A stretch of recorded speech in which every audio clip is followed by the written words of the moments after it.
In a desperate attempt to bash President Donald Trump, a pathetic MSNBC reporter turned to the commander-in-chief's response to the terrorist attack in New York City. Unfortunately for him, things would immediately blow up in his face as he accidentally let just 9 ridiculous words slip on live television, and viewers were left absolutely shocked. The incident took place on MSNBC as contributor Eli Stickles, who is also a reporter for The Wall Street Journal, appeared with host Nicole Wallace on her show Deadline, White House. When the topic of Trump and his call for the NYC terrorist to get the death penalty came up, it resulted in quite the confusing segment.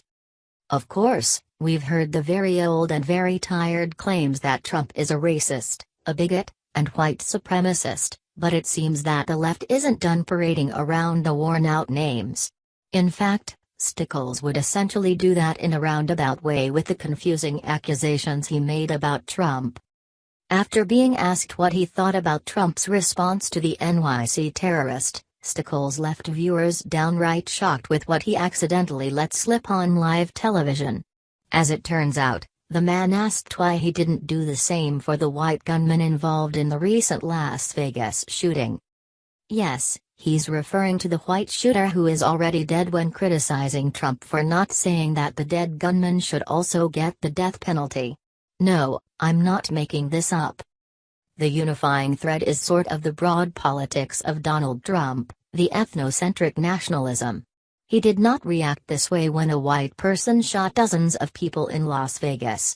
He did not come and say we need to do an immediate policy change, we need to give this guy the death penalty, the ignorant reporter criticized, as the Gateway pundit reports.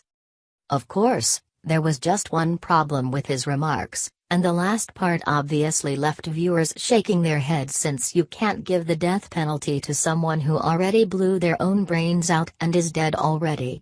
This just proves that the left will criticize President Trump for anything and everything, whether it makes any sense or not. Too bad for Stickles, he made himself out to be quite a moron in the process. The left is so blinded by their own bias that they can't even see the simple truths right in front of them. Proving just that, GQ, a known liberal-leaning publication, did the same exact thing. As can be seen, they condemned Trump for not demanding the death penalty for the Las Vegas shooter. Unlike Stickles, though, they had the common sense to issue a. This is where people get their news from, folks. These are articles written by informed reporters. Apology or not, this is a mistake that should never have been made. Facts and common sense, which should be used in reporting, should prevail over personal bias. It's obvious this journalist couldn't see through his own hate to realize the absolute obvious, and an apology doesn't fix that. Unfortunately for liberals but luckily for the rest of us, it does seem that the apologies matter very little as the American people can clearly see what they were trying to do with such a stunt. The fact of the matter is, not much could have prevented the Las Vegas shooting, not even the gun control policies Democrats tried to push afterward. However, there is something that could have stopped the terrorist from committing his act of jihad in NYC, not letting him into our country in the first place. Furthermore, the Las Vegas shooter was dead, so his fate sealed. The same can't be said of the NYC terrorist, yet. His fate is definitely up for discussion, and the president's idea sounds perfect?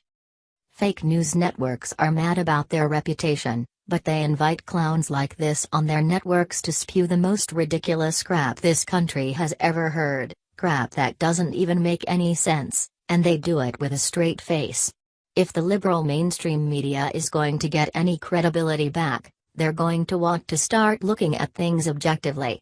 They'll be a lot better off, and so will America the second they start reporting facts rather than their own political bias, unless, of course, they like looking like complete fools.